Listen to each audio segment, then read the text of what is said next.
Good evening, everyone, and thank you so much for joining me for a special Halloween Town Book Center virtual event. I'm really excited about this because we have, I think, a pretty great tradition of doing these things. So, without further ado, allow me to introduce my guest tonight. I'm here with Kara LaReau.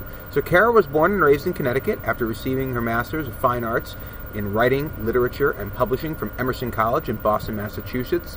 She worked as an editor at Candlewick Press and at Scholastic Press, I can read mostly, and via her own creative consulting firm, Bluebird Works. Among other celebrated titles, she edited Kate D. Camillo's Because of Winn-Dixie, winner of a Newbery Honor, The Tiger Rising, finalist for the National Book Award, The Tale of Despereaux, winner of the Newbery Medal, The Miraculous Journey of Edward Tulane, winner of the Boston Globe Horn Book Award, and the Mercy Watson series.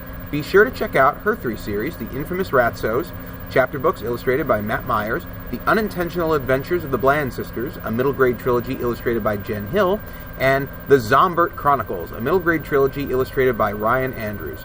She's also the author of silly and subversive picture books like Ugly Fish, illustrated by Scott Magoon, No Slurping, No Burping, a Tale of Table Manners, illustrated by Lorelei Beauvais, Good Night Little Monsters, illustrated by Brian, and Baby Clown, illustrated by Matthew Cordell. She lives in Providence, Rhode Island with her husband, her son, and their cat. So, Kara, thank you so much for joining me tonight.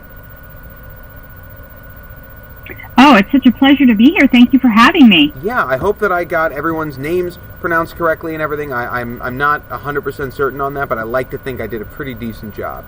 I know it's a lot, so you did a great job. Oh, well, thank you very much. So, first off, I've read your book. I actually got a chance to sit down and read it a little bit today. I'm doing this one from the store, which is always kind of fun. So before I launch into questions about that, though, let's just do some generic questions about where the idea came from. So, is Bert based on your cat? Bert is sort of an amalgamation of a lot of cats that I've had throughout my life. I've always had cats as pets. We were more of a cat family than a dog family. And so personality traits from a lot of different pets I've had throughout my life. But about, 4 or 5 years ago, my cat Pearl, who's no longer with us, got very sick and had to go to the vet, and she just looked very skinny, and they had to shave her first, put in a little IV, and it was just, like a formative moment for everyone in the house. And so when I started thinking about Bert and what Bert would be like as he attempts to escape the lab, it was definitely influenced by just sort of the details of that experience. Yeah. So definitely by all the cats I've loved before. Yes. That makes good sense. I think that anyone who writes about animals and has animals in their lives, it ends up just being sort of an amalgamation. One of the things that we do here at the store, obviously, is we sell books, and my personal, style of doing that, and it's the one I think that works well for most people, is sort of the 10-second elevator pitch. So in 10 seconds or less, here's what this book is about. What would you, or how would you do your 10-second elevator pitch for this book? Well, I always say that it's like if Bunnicula married Stranger Things. Ooh. But with cats instead of rabbits. So it's it's creepy. It's from many different points of view, including from the point of view of Bert the cat. Mm-hmm. And it's about a town where nothing and no one is as it seems. So there's a lot of mystery going on too. Yeah. And a lot of mystery that kids have to solve. They have to take matters into their own hands, and they have to solve the mystery themselves. Yeah. Absolutely. And you're talking about the town. I wanted to point out, I really enjoyed the fact that Yumco is everywhere. It's the Yumco school, it's the Yumco baseball team, it's the Yumco everything. What was that decision for you, that you sort of, you looked at this and went, what does Bunnicula need? I know, evil corporate sponsorship. What was, yes, what is that, sure. where did that come from for you? Yeah, well, I mean, it's, it's everywhere. Other than our current world, which, in our current world, so it definitely was influenced by that. When I was growing up, my town, which was Stratford, Connecticut, had a big asbestos factory. Mm-hmm. And it ended up being closed down, and it ended up becoming a Superfund site, and they had to, cover it up because, asbestos is carcinogenic, and so there was always this, looming, specter of this company in our town that actually was the source of everyone's livelihood because everyone worked there. Mm-hmm. And they sponsored a lot of things in the town, but they maybe weren't the most positive influence on the town. Mm-hmm. And so that's always kind of stayed with me. And in my day job, I am a freelance copywriter, and I've worked for a couple of different corporations. And so, I know a little bit about, corporate culture, and I think that probably influenced some of my choices as well. Yeah. No, that makes sense. It very much had that vibe to me of sort of, the old, not so old anymore, I guess, towns out in the West where it's the mining company owns everything, and it's the hotel, and it's, all the neighbors, all the towns. And, you mentioned Stratford. It felt very much also like kind of one of those Rust Belt towns where, hey, once the coal factory shut down, there's not a town anymore here. Yeah. Well, it's here, I live in New England. I live in Providence, Rhode Island. Mm-hmm. And there was a very big mill culture here in New England. Oh, yeah. And all the towns here, many of the towns here, when you go through them, it's all abandoned mills. Oh, yeah. And so we have that culture here as well. Absolutely. I actually went to college up in New Hampshire and lived in central Massachusetts off and on for a number of years. Okay. And yeah, you drive through these towns, and all you'd see are boarded up windows, and it would be really strange. You'd come out of the middle of nowhere, and there'd just be a factory, which was in total disrepair, mm-hmm. and which just basically looked abandoned, and some people who hadn't been able to leave or were trying to make a go of it. But it is a great setting, I think, to tell a scary story. So, and by the way, speaking of Providence, I've got a number of friends who ended up moving out there. It seemed like everyone from my class when they graduated, they all moved to Providence. So you are in a great spot for sure. Yeah, we made a really good choice. Yeah, absolutely. It's Rhode Island. Any place where the history of the state is all the people who the Puritans were like, you're weird, get out, go over there, is going to be a pretty cool mm-hmm. place. Yep, that's the culture now too. Yeah, yep. keeping Providence weird. So let's talk a little bit then about the different characters. And as you mentioned, Bert actually is a point of view character. I am a giant animal person, and I started reading this, and by the way, I am going to keep this spoiler-ishy light. There's some spoilers. I apologize. I'll try not to give away too much. But in the beginning of the book, with Bert being in the animal testing facility and escaping and being found in the garbage, all my heartstrings are being pulled, and I still definitely felt for Bert. But as Bert begins mm-hmm. to get healthier by eating more, it was interesting. Mm-hmm. That shifted a little bit, and it definitely I began to get a little more concerned about, how safe is Bert? Is this like an okay animal? Is this someone who's going to give everyone the zombie plague? Is he a zombie? How hard was it for you to sort of walk that line between sympathetic, but also maybe a little dangerous? I think, it was important to keep that sense of suspense running through at least the first book, because mm-hmm. that is one of the mysteries. There's sort of an overarching mystery about, where Bert has come from and what is going on at the Yumco factory and what Bert has escaped from. But the other, mystery in that first book for Mellie and for Danny, her friend, is wanting to know whether Bert is or isn't a danger mm-hmm. or in fact a zombie. And so, there was, it was pretty delicate trying to calibrate that. And, I would do it, and then I'd send it to my my editor, and she would give me some comments and be like, oh, I felt like maybe you could, push it this way here or push it this way there. So I definitely it was great to have, a fresh pair of eyes to give me that perspective that, once you've been immersed in your story for a certain amount of time, you just don't have anymore. So that was really helpful for me. Yeah, I like that. And you mentioned Millie. Let's talk about Millie. My, heart went out for her when she's sort of describing that first meal with everybody and her parents' video blog and how, everything's cold and it's very much focused on the twins and, she doesn't really want to be a part of any of that. And then when she gets Bert and she doesn't want, Danny to film him because she knows what that's like. So where did that idea come from? Because that's, I think, a very unique idea and feels very much in tune with sort of the times. I'll read a lot of books from my childhood that feel really removed from the stuff that's going on now, and I read this and I go, yeah, I could absolutely see parents today doing something like that. Yes.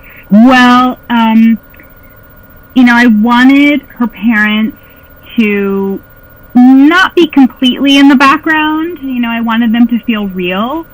And I had to kind of figure out what her parents would do for a living, sort of what their story was. And at the time, my child was, 3 or 4, and we were watching, they were kind of obsessed with, these, YouTube channels, that families, post videos of their families going to Disney World or playing a game in the backyard. And I think because my child is an only child, it was something they were really interested in and seeing other families and how they interact with each other. They ended up watching a lot of these. And I was like, God, there's so many these families posting these videos. What must that be like for the kids? And are all the kids into this? There must be one kid in the family that doesn't like to be filmed all the time or doesn't want to do the latest whatever Pop-Tart challenge that the family is doing. And so that definitely influenced me. I was like, oh, maybe that, her deal is that, and I wanted her family to be real, but I wanted there also to be a reason as to why she wasn't always with her family all the time, which would give Mellie room to have her own story. And so that felt really right to me. It felt really authentic to do that, and funny too. Yeah. So one of the things that I picked up on, because I've had this happen where I'll go, I noticed this, was this a thing? And then the author will go, no, it's not a thing.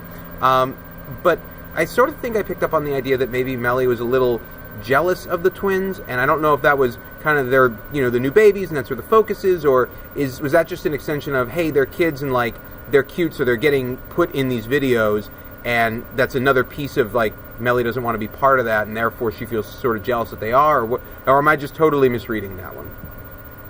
I think there's a little bit of that, and I think that's natural, I was an older sibling, so that comes a little bit from, I guess, my experience that that's just by nature of the family dynamic, that when there are new siblings who are younger who need a different kind of attention, that you start to remember when you used to get that kind of attention. And it's you like the fact that you're older and you can do things on your own, but you feel a little bit wistful for the times when your parents used to treat you more like a little kid. And again, that felt very authentic to me to include a little bit of that, but I don't think she's out and out jealous of the twins. I think it's just this sense of wistfulness for what life was like when she was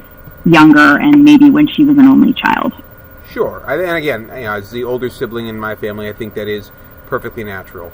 Yeah. So, talking about relationships, there's a line at one point in the book, and we're going to talk about Danny in a second because it sort of segues into that, where Mellie and Danny are hanging out, And Danny's like, hey, do you want to go back to the woods and film the movie or do this? And Melly's like, not really. And Danny goes, cool, no problem. And they just hang out. And she has a great line about, that's the thing about being best friends is you can just each do your own thing and be totally comfortable with each other. And I thought that was such a cool line because I feel like so often the idea of friendship that gets presented is doing things. Oh, we have to go do this. Oh, we have to go do that. We take turns doing your thing. We take turns doing my thing. And like as an adult with 30-ish years of mostly successful friendships, I think that the best friendships are the ones where like everyone's comfortable doing their own thing and we can do our own thing together or separately, and that's perfectly fine. Yeah. So how did you come up with their friendship? Was that based on something, or was it just kind of created whole cloth? Yeah. It's based on like the best relationships that I've had, whether it's with my own friends. I am still friends with the people I was friends with in kindergarten. Mm-hmm. Like I still am friends with them, and it's like, 45 years later, I'm still really close with them. I just texted with my friend Rob the other night, and he's the friend that Danny is based on like the most. And we just have that kind of relationship. Like I haven't spoken to him in a little while, but we can just get on the phone or text each other, and it's like no time has passed. And it's like no sweat that we haven't seen each other or talked. And it's also, based on my relationship with my husband, like we have lots of things in common, but there are lots of things that we don't have in common. And we love doing stuff together, but we're just as happy, like kind of doing nothing together and just like drinking coffee and reading the news or, doing separate things. And I think the best relationships have like a sense of connectivity, but also allow you the space that you need. And so I tried to, give Melly and Danny a bit of that dynamic. Yeah, and I think you did a great job with it too. So let's talk about Danny. So Danny is Melly's best friend. Danny is trying to make movies, and that's sort of his thing. And at the same time, his mom also works for Yumco. And I was fully prepared. I've read a bunch of books. I know how stories are structured and how they go. And I was fully prepared for his mom to be some sort of adversarial figure where like, oh no, that'll be Danny's test in his friendship and how will that work? And it didn't end up going that direction so far. I mean, this is a trilogy. Who knows where we're going? Mm-hmm. But it was nice to see sort of the world building and again, sort of the infiltration of Yumco into everything. But it was also interesting seeing the comparison between the two families. And it didn't seem like you were making, any sort of judgment call about either one. Both of them are just doing their own thing. And that was really refreshing to sort of see. Normally it's very much a morality kind of, this is good, this is bad, and never the two shall meet. Yeah. When writing Danny, you said it was based on one of your best friends. What are some of what are some of the best characteristics of Danny to you?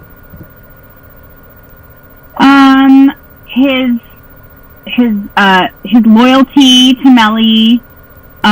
He really sees her. He not only like gets her, like he understands her and accepts her and like celebrates her for who she is, but he really sees her. And he calls her out on things when she's maybe not making a good choice. He's really honest with her. And he lets her be her weird self, and he is his weird self. So he's someone that she can be completely comfortable with. That's Danny. I think those are the makings of a pretty great friend, pretty great, companion for this. So the other one I want to talk about, again, speaking of adversaries, is the bully, whose name begins with a C. You got to help me out here. His name is Carl Weems. Carl Weems. All right. Carl Weems, which is, when I thought of that name, I was like, that is the perfect bully name, Carl Weems. That is. So apologies to anyone watching who might be named Carl or whose last name might be Weems, but that combination clicked for me. Yeah, no, that sounds like a bully name. My bully Carl. Yeah, that does work. So let's talk a little bit about him. At one point, we get to see Carl at multiple points, but we get to see Carl outside of school when he doesn't have sort of the, the audience to sort of perform for. And he's a very, at times, different person. Why was it important for you to show the bully having a very different side to himself? I mean, I think it's like any character in the story. I wanted to show them being like fully dimensional and not just like a stereotype of a bully. And like I said, one of the overarching themes is that nothing is as it seems and no one is as they seem. And so, I think that Melly and Danny sort of take Carl at face value as well and think that he's like this certain kind of person because of the way he presents himself. And then they find out that he has some layers to him. And I think that that's true. Again, it just felt true to me. And, I didn't want to shortchange any of the characters in the story. And like take the easy way out and do what everyone has already read before a million times when they read about a bully. Like I wanted to do it a different way. Yeah, absolutely. And I think that really comes through. So these next couple of questions are a little less specific about the book itself and more about the sort of the genre and the world that this book is in, I guess. Because I have a deep love of kids' books. That's what I grew up reading, no pun intended. And also, as an adult, I'm really protective of them. And it always makes me so sad when parents come in and they go, no, he's reading grown-up books now. And, like, I can just see this kid like, but it's Zombie Cat. I want to read about that. And I'm like, yeah, Zombie Cat, you should. It's cool. But my first question is this. We've talked a little bit about sort of these multi-dimensional characters. In kids' writing in particular, how important do you feel it is to sort of present issues as having multiple sides? So that way, is it the kind of thing where you consciously are thinking, hey, I've written this bad thing. I've written this really good thing. How could it be seen from someone else's point of view? Or is it just a natural part of your storytelling? I don't necessarily set out to tell both sides of the story because I don't think that that's always the most interesting thing to do, or that both sides are necessarily balanced. But I do set out to tell a story that feels real, and feels, like I said, like there's dimension to it. And so, I really look at the characters and I really think about what motivates them and why they're doing what they're doing. And usually when I ask myself that question, really interesting stuff starts to happen. Like I start to really think about what that character's backstory is. And I think that just helps to flesh them out and make them, they're not just they're not cartoony, they feel like a real person.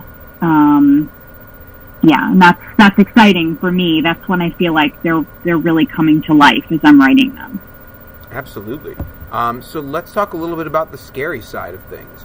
So when you're writing a book like this, how much does thinking about the potential age of your audience come into play?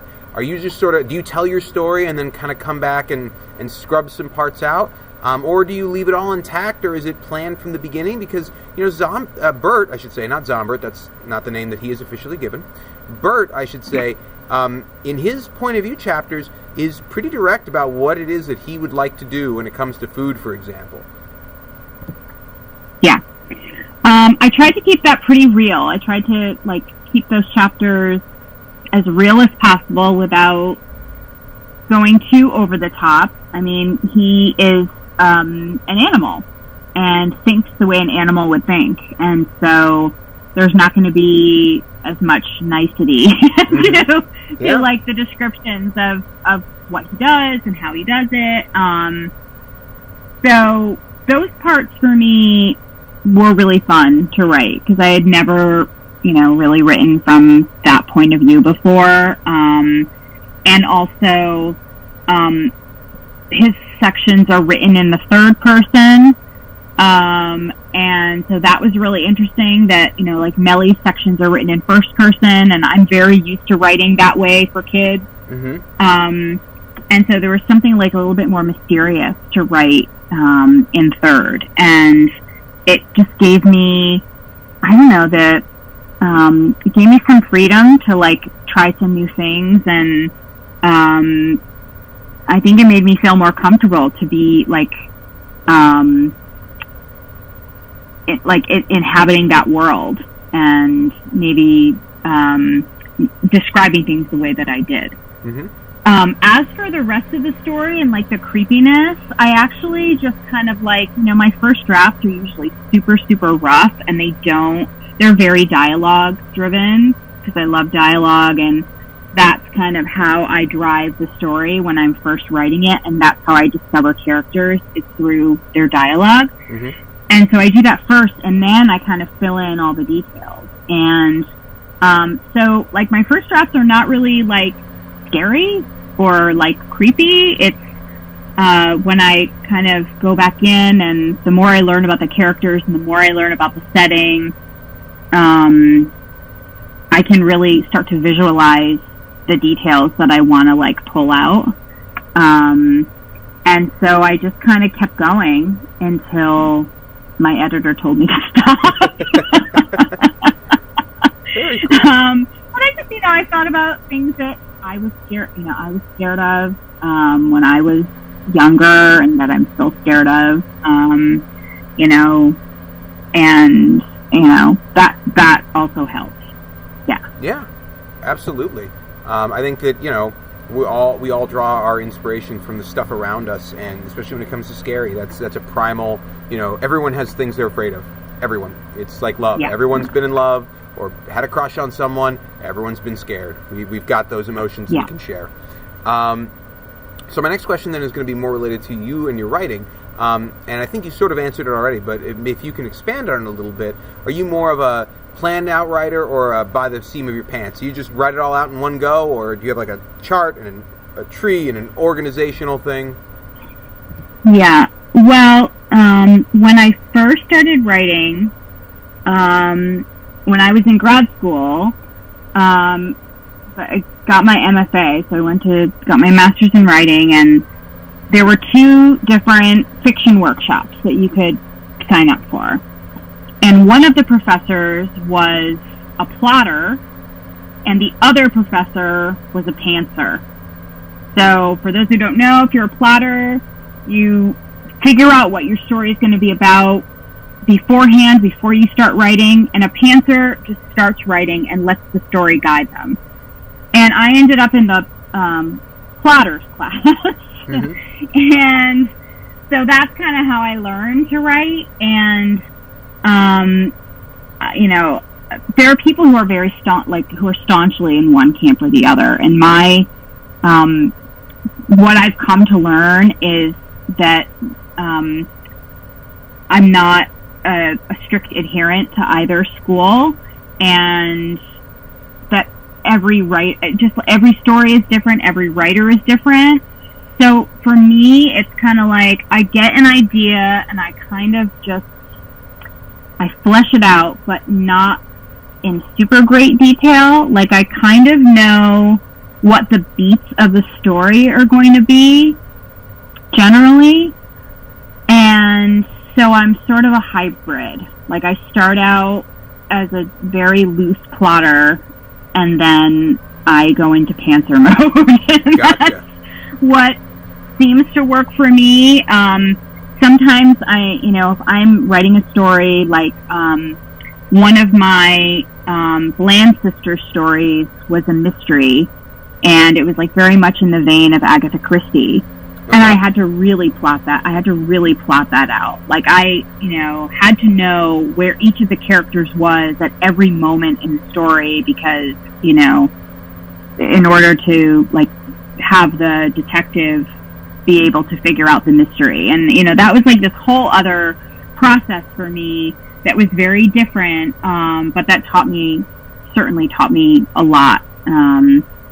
So I kind of like, I don't like to define myself, but I think I'm kind of a combination of both, at least at this point.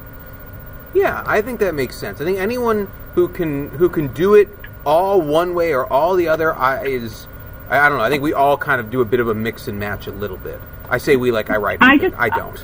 I find, when I plot it out too much, it just starts to bore me. It almost feels like I've already told the story. It's like, well, I already know what's going to happen. So I, as the writer, am bored. Mm-hmm. And that happened to me a few times. And I was like, maybe the, plotting, just, real diehard plotting is just not for me. So.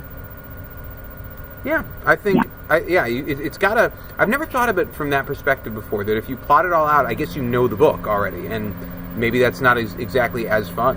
I wasn't leaving enough room for surprise, and that's like when the best things happen, is when all of a sudden you're like, oh, that character that I assumed was going to do this is actually going to do this. Like, that's what they want. And that's going to change the trajectory of my story, and that's okay, and that's actually even better than if it went the way I thought it was going to go by plotting it. So I think I learned that way, that those are the things that I love the most about writing, is when the characters start to surprise you and the story starts to kind of unfold on its own. It just feels more organic, and it's just more interesting to me, and it keeps me motivated. So. Yeah, that's awesome. All right, so I've got my final 4 questions, and they're in no particular order, but my first question is this. If it's a spoiler, just tell me, hey, that's a spoiler, and I'm not going to answer it, and that's cool, but are there other animals at Yumco besides cats? Is there a chance we might be seeing at some point in the future some other kinds of animals? Bert is definitely not the only test subject. Okay. That's all I'm gonna say. Okay, yeah. I like it. Keeping it without answering. And I don't think that's a spoiler, because in the very first chapter, we know that Bert wants to go back and free everyone. Absolutely. There's a reference to him wanting to go back and free others. Yep. So yeah. Yep. I feel comfortable responding to that one. Okay. My next question is this one. For any young person out there who wants to be a professional writer, and by that I mean they want to publish their books, what are 3 pieces of advice there? 3 pieces of advice you could give them. I actually just did a school visit today to a group of 2nd graders, and I told them this advice. So these are the things that I do, that I've done my whole life, from the moment that I realized that I wanted to be a writer, which was when I was in about 2nd grade, to this very day. So, and I think they apply to anyone, no matter what age you are, if you want to be a writer. So I read all the time, not just for kids, for adults, I read all different kinds of books. And that's like the best education, is reading other great stories and, seeing how other people do it, and being inspired by other writers. So that's one thing I do. Okay. I write all the time. Maybe not as much as I used to now that I have a full-time day job, but I do write as often as I can. And not everything I write ends up getting published. A lot of it is, I call it practice, just like anything else in your life that you want to get good at, you have to practice. And so, I just try to write all the time. And then, as I say to kids, I try to share my work with other people as often as possible, to give me fresh eyes looking at my work, because, as I said, once you've been looking at a story over and over and over again, you completely lose perspective. And so I have trusted readers that I share my work with, and they share their work with me. Mm-hmm. And we give each other really honest, constructive feedback. That's always helpful. And I also find that when other people give me suggestions, those suggestions always make the story better. You know, even when at first I'm like, I don't think that's a good idea, I will try it, and usually that suggestion either makes the story better, or maybe it doesn't, but it gives me another idea that helps to make the story better. So sharing work with other people. And then the last thing is I just try to be observant. You know, I try to be present in the world, and I try to be observant so that I can notice details that will later inspire me. So, as I say to kids, I try to notice things that are interesting or funny, or ideally interesting and funny, and write them down so that when it's time for me to sit down and write, I never have to struggle. I can always look at that notebook and get inspired by something. Very cool. And so, yeah, there are a lot of other little things I could say, but those are sort of the 4 big ones. Awesome. So that leads into my next question then, which is, are you working on anything right now that you can share with us? Am I working on anything right now? Well, for a very long time, I was writing series. So, as you mentioned, I have a series of chapter books, which are for ages 5 to 8, and that series is called The Infamous Rassos. And that is a 6-book series, and I just finished book 6, the final book. And the illustrator, Matt Myers, is working on the sketches right now, and that's coming out next year. That's really exciting. And then I have a picture book called Extra Ezra that's coming out, I think, next year. Mm-hmm. And I haven't done a picture book in a while, so that was really fun to kind of go back to working on picture books. That's where I started. I started writing picture books, and then took a detour into chapter books in middle grade. And so it's nice to go back and work on a picture book. And then the third Zalbert book is coming out this summer 22. And so we're putting the finishing touches on that. And actually, that book should be available for pre-order on Monday. I think it's available now, but I'm going to be doing a big cover reveal on all my social media accounts on Monday, and doing a pre-order promotion on Monday, and I'll provide links for everyone. And so, yeah, so those are, that's been keeping me busy, aside from the full-time job and the pandemic. My plate has been full. Oh, the pandemic, I think, makes everyone's plates a little full. All right, yeah. So very exciting stuff, and yes, we're gonna talk about buying books right at the end here. But before we do, my final question, and it's one I like to ask everyone. It's just a fun one, and hopefully a stress-free one. What have you read recently that you really enjoyed? Oh no! I was trying to make it stress-free. I promise. There's so many. It's because there's stuff that I'm reading, and then there's stuff that I read with my child. Okay. And they're really into graphic novels now, and so we're reading the graphic novelization of the Babysitters Club together. Okay. So I'm reading that, and then what am I reading? Oh gosh, I'm reading Stanley Tucci's memoir called Taste. Mm-hmm. Because that's my other passion. I love reading autobiographies by famous chefs and famous sort of foodies. Mm-hmm. It's sort of it's my literal palate cleanser between projects. And so I am reading that now. So yeah, those are just two very, very different things that I'm enjoying. Very cool.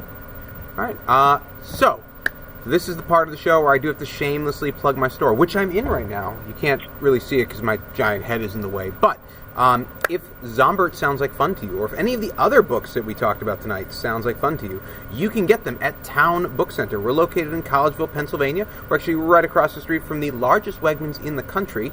And if you don't feel like coming out, or you don't feel safe traveling, or you don't live local but you still want to shop local, you can always shop with us online at townbc.com. That's TOW, N as in Nike, E as in Echo, B as in Bravo, C as in Charlie.com.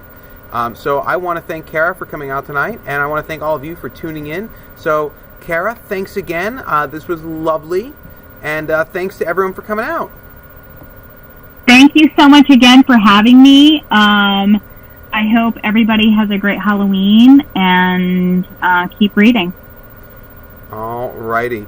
And with that, everyone, we are going to bid you a fond farewell as we move to our lovely outro title card that I'm sure several of you saw multiple times because I couldn't seem to get my fingers to work properly. All righty, everyone. Take care and have a wonderful